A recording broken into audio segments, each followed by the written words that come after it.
Hello and welcome back. And today we are going to talk about something that connects our idealized physics equations to the reality of the world we live in. You see, so far we've been living in the textbook universe, where everything oscillates forever, because textbooks don't pay electricity bills. And that ideal, never-ending motion is what we call simple harmonic motion. But we know that in real life, all good things must come to an end. So if you push a child on a swing and walk away, does the swing keep going forever? Of course not. It slowly loses height and eventually comes to a halt. In this lesson, we will see exactly how that happens by studying damped simple harmonic motion. So let us start with the forces. In our ideal world, the only force that mattered was the restoring force. If we have a mass on a spring, the spring pulls it back to the center. And we write this as F spring equals minus kx. But in the real world, the moment the mass starts moving, it has to push through air or water or some kind of internal friction. And therefore, this creates a new force, a resistance, or what we call a damping force. Now, how do we write an equation for this villain that steals the energy? Well, think about sticking your hand out of a moving car window. If the car is not moving, you feel nothing. If the car moves slowly, you feel a gentle breeze. But if the car moves fast, the wind pushes your hand back hard. So this damping force depends on velocity. The faster you go, the stronger it gets. So we can write this damping force as F damping equals minus BV. Here, V is the velocity, and B is what we call the damping constant. And here you might think for a moment that because both Kx and BV have negative signs, they must act in the same direction. But you must remember that velocity carries its own sign. For example, if the box is moving to the left, its velocity is negative. When you plug a negative v into the equation, the term minus bv becomes positive. This means the damping force pushes to the right. So mathematically, the negative sign ensures that the damping force always opposes the direction of motion, trying to slow the object down regardless of what the spring is doing. So B depends on the medium and the object's geometry. For the same object, a larger B means more viscous, more resistive fluid, and that's why B is much larger in honey than in air. Now let us put it all together into the most important equation that is Newton's second law. So we now have two forces fighting for control. The spring wants to oscillate and the drag wants to stop it. So we write minus kx minus bv equals ma. And if we rearrange this, we get ma plus bv plus kx equals 0. And this is the equation to use for your physics exams. And you might not always have to solve it, but you absolutely must know how to set it up. So if you substitute d2x by dt2 for acceleration and dx by dt for velocity, you can write this as m times d2x by dt2 plus b times dx by dt plus kx equals 0. So what is the solution to this equation?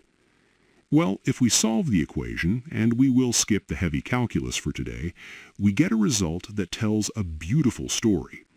The position xt can be given as xt equals a times e to the power minus bt over 2m times cosine of omega prime t plus phi. And yes, it looks scary, but it's just the SHM equation wearing a hoodie. So do not panic. Instead, let us break it down. Look at the second part, cosine of omega prime t plus phi. That is just our old friend, the cosine wave. It tells us the system is still oscillating back and forth. But look at the first part, the exponential term. This is the term that causes amplitude decay, or the reason for amplitude to reduce. Because you see, as time passes, e to the power minus bt over 2m shrinks, and that in turn makes the amplitude at any time smaller. And this term is what we call the envelope, rather a shrinking envelope, squashing or compressing the waves as time goes on. So physically, what is happening? Well, every time the mass moves, the drag force does negative work. It steals the mechanical energy and turns it into heat. And because energy in SHM is proportional to a squared, the energy drops even faster than the amplitude.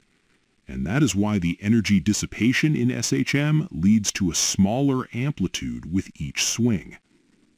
But now, I have another question for you. And that is, we know that damping makes the swings shorter, but does it make the swings slower? Think about it. If you try to run in a swimming pool, you don't just get tired faster. That is energy loss. You also move physically slower because the water is holding you back. The same thing happens to our oscillator. The drag force doesn't just steal energy, it actually lengthens the time period of every single swing. So how do we calculate this new, slower speed? Well, the damped angular frequency is often written as omega prime, and the formula for it is omega prime equals the square root of k over m minus b squared over 4m squared. Now, I know this looks complicated compared to our SHM equations, but let us look closer.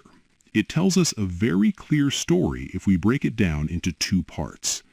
So the first part inside the square root is k over m.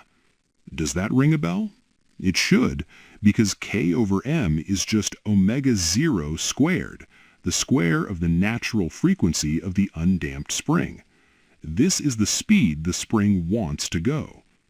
The second part depends on b, our damping constant. And this represents the resistance.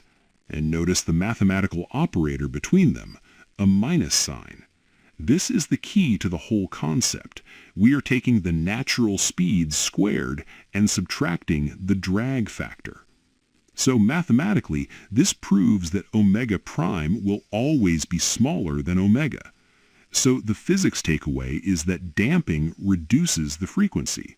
A damped oscillator swings slightly slower than an undamped one.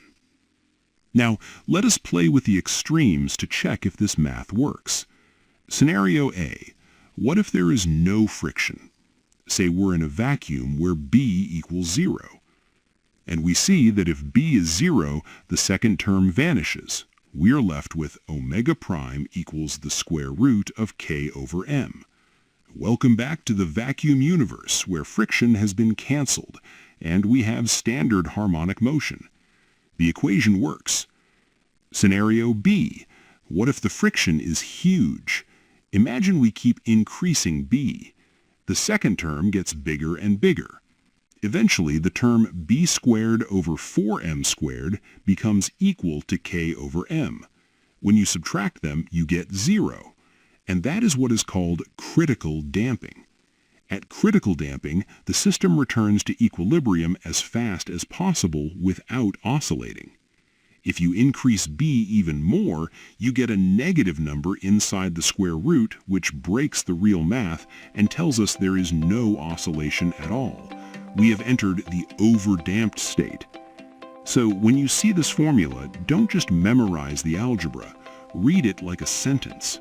The new frequency is determined by the natural springiness minus the drag.